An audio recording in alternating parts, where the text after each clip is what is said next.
This is gold weekly data, and it's the continuous contract data. Um, that's so we can get some smooth data going back for not only several months but several years.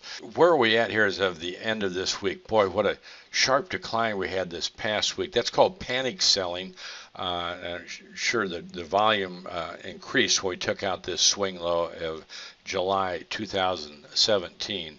But because this is coming at the end of a 4-month bear trend with a potential 5-wave count, this is the final stages of this decline. And that's right where a lot of people will be exiting the market because they're getting washed out and panic selling in the market because it took out this swing low. So they've given up on the bull side right at the time when we're probably near a weekly low. Now, whether that's how important that low is going to turn out to be, I'm not sure. We'll discuss that at a later time. All as we're concerned with at this time is it going to complete a weekly low that should be followed by several weeks sideways to up, and at a minimum some corrective advance lasting several weeks. Well, as of the end of last week, boy, it pushed through the 78.6% retracement, but closed up above it.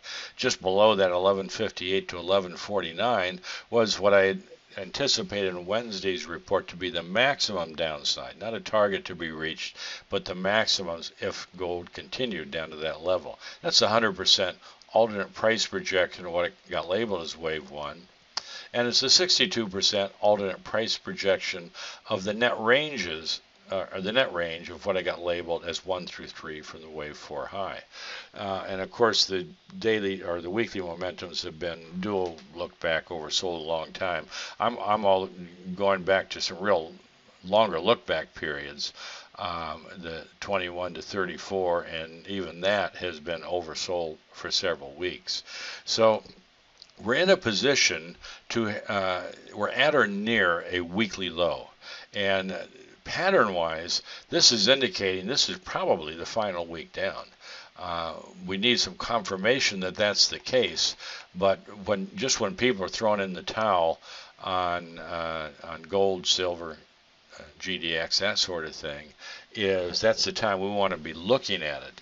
There's a lot of sentiment indicators, consensus reports, that sort of thing, that are at some of the lowest levels of bullishness in many, many years, and that's typically about when a low is about to be made. Here's the December contract of what I had in today's written report. Is we need a reversal signal to indicate that low is complete.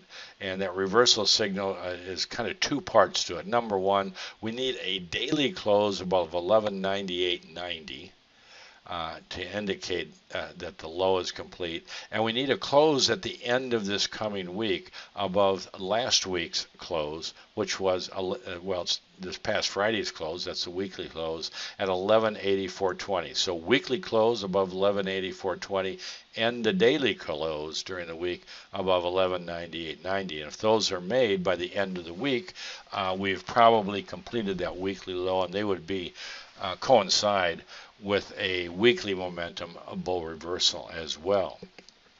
So those closes, that's a ways above the market here. The daily close is over $30 above. It's only about $15, $14 or $15 above the close on Friday, but it's about $30 above the low that was made on Thursday. So it's a ways above that. It will be a real high probability signal when it's made.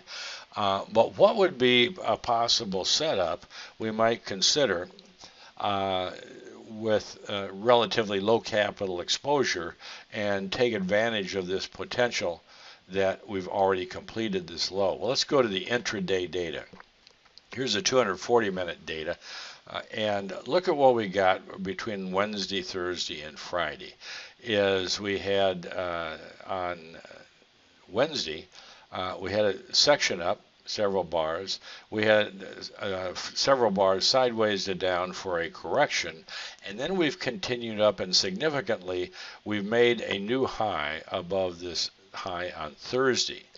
So if this trend has made a higher time frame bull reversal, then it should not take out. This would be Friday's low. It's the overnight low at 1178.50. Actually, I think it's what would be considered Thursday's overnight low. But anyway, 1178.50. Because if it took that out, if it came down and traded below that, it would break any intraday bullish pattern and indicate that this was a correction and a new low should follow.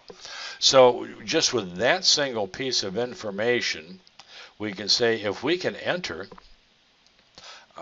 sometime, let's say Monday morning after active trading starts, we shouldn't put our stop any lower than just below this low, 1178.50. Let's just say 1178.40.